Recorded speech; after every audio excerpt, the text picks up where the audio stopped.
Let me first explain to the Hinamatsuri, the Dolls Festival or Festival for Girls. It looks like it's just a miniature of the ancient Japanese emperor's, the life. Spotlight. Yes, and husband, and many maids and the musicians and so on. It shows that the parents hope that the daughter will be rich. And this is a boys' festival, Gogatsu. Gogatsu means May. And we call it Gogatsu Ningyo. And this is a boys' festival. And this is the hope of the parents. The boys will be strong, like a samurai, warriors. This is the warrior's helmet and the sword and the arrows. So, of course, we don't have the war now, but the parents, feeling is that the boys will be very strong. Like the He-Man. Like this. Like the He-Man, huh? Yeah, that's right. Yeah. And this is a set of the, camp and the battlefield in ancient times. Loose. This was very old classic, but of course, recently no such kind of thing. So they would like to show their braveness by very beautiful helmet and warrior, style. And can you explain about your traditional dress that you are wearing, right? Yes. From this to the geta? Yes. This geta is made of wood. Wood. In ancient times, Japanese people used this. Japanese gentlemen. We used to have our Ram used to wear chakri. Yes, chakri. This is what we call geta. Geta. And this wear is what we call yukata. This is also authentic kimono, Japanese traditional clothes. But this is simplified, more casual wear. This is what we call kimono. And especially in summer, in Japan, the summer is a little hot. But wearing this, we can feel cooler. So, for us Japanese, wearing this yukata is very comfortable for us Japanese.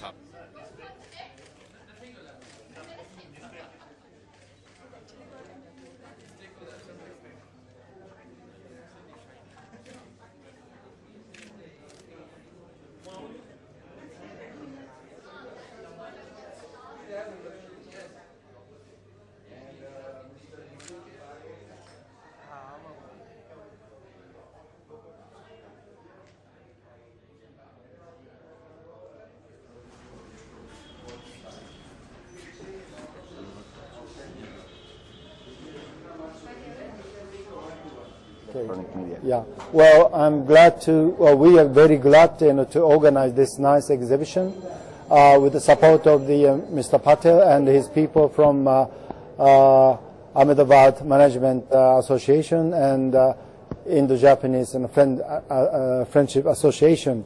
And without their help, we cannot organize this one. But as I told you before, it will be a very good chance for people in Ahmedabad to get know our traditional culture of Japan, and it helps for the Ahmedabad people to understand the Japanese people who will come to Ahmedabad and other cities in Gujarat in future, because our economic relations will be increased rapidly. So I hope so many Japanese are coming, and the base that Ahmedabad people already know what the culture of Japanese people. Thank you very much. Japan festival 2013 जो अहमदाबाद और गुजरात में आयोजित हो रहा है, उसका मुख्य उद्देश्य ये है कि आज जब गुजरात में जापान की बहुत सारी कंपनियां अब यहां निवेश करने लगी हैं और बड़े पैमाने पर आना शुरू हो गई है। हम जानते हैं पिछले 3 वाइब्रेंट गुजरात में जापान कंट्री पार्टनर के तौर से हमारे साथ एसोसिएट हो रहा है। उस समय पर यह बहुत जरूरी है कि जब जापानीज कंपनी यहां आए तो अहमदाबाद और गुजरात के लोग भी ये जाने कि ये जापान की कला, जापान की संस्कृति, जापान के लोगों के विचार और आदर्श क्या है। तो ये पूरे जापान का एक अंतर्गत अनुभव कराने के दृष्टिकोण से हमने ये जापान फेस्टिवल का आयोजन किया है, जिसमें बहुत सारी award winning Japanese feature films, documentaries, ये बहुत सुंदर exhibition of Japanese dolls, arts, crafts, toys, और उसके साथ जो जापानीज कलाएं हैं, क्योंकि जापान की हम जब भी सोच करते हैं it is always tradition blended with technology. तो जापान जैसे इतना अग्रेसर है टेक्नोलॉजी में, उतना ही ईस्ट एंड वेस्ट दोनों में, तो उनकी ट्रेडिशंस हैं इकेबाना जो फ्लावर अरेंजमेंट्स हैं, बॉन्साई, मिनिएचर ट्री प्लांटेशंस हैं, द जापानीज टी सेरेमनी है, ओरिगामी है जो the creative art of paper folding, ये सब हम ये एग्जीबिशन में प्रदर्शित करने जाने वाले हैं। और ये 2 दिन के लिए Saturday Sunday 21st 22nd December is going to be a big occasion for the Japan festival here. Vibrant Gujarat की बात करते हैं तो बात इन्वेस्टमेंट की होती है, जी की बात होती है। जी। अब तक जो इस ईयर में कितने इन्वेस्टमेंट की आपकी अपेक्षाएं थी जो जिसको आपने पूरा किया है? हमारा काम, हम ये मानते हैं इंडो जापान फ्रेंडशिप एसोसिएशन के संदर्भ में कि दोनों कंट्रीज की रिलेशनशिप की हम एबीसी कहेंगे, उसको हमें आगे बढ़ाना है। एबीसी से माना है एकेडमिक, बिजनेस और कल्चरल। एकेडमिक की बात करें तो गुजरात यूनिवर्सिटी और जापान की यूनिवर्सिटी का बहुत अच्छा प्रोग्राम चल रहा है। बिजनेस की बात करें तो ये वाइब्रेंट होता है। कल्चर की बात ये एग्जीबिशन और फेस्टिवल से आती है। मुझे ये बताते हुए बहुत खुशी होती है कि जब वाइब्रेंट 2013 हुआ तब 5 जापानीज ओरिजिन के यहाँ बिजनेसमैन अहमदाबाद में रहते थे। आज जेट्रो जो जापान एक्सटर्नल ट्रेड ऑर्गेनाइजेशन है, उन्हीं के रिपोर्ट के अनुसार आज करीब 45 लोग, तो ये 10-11 महीने में इतनी सारी कंपनियां अब आ चुकी है। और जेट्रो का ये मानना है कि अगले 2 सालों में ये संख्या जो है ये 45 से आगे बढ़ के 200 तक की भी जा सकती है। तो मेरे विचार से आगामी समय जो है वो गुजरात और जापान का एन ऑलराउंड होलिस्टिक रिलेशनशिप के लिए बहुत ही अपॉर्चुन है।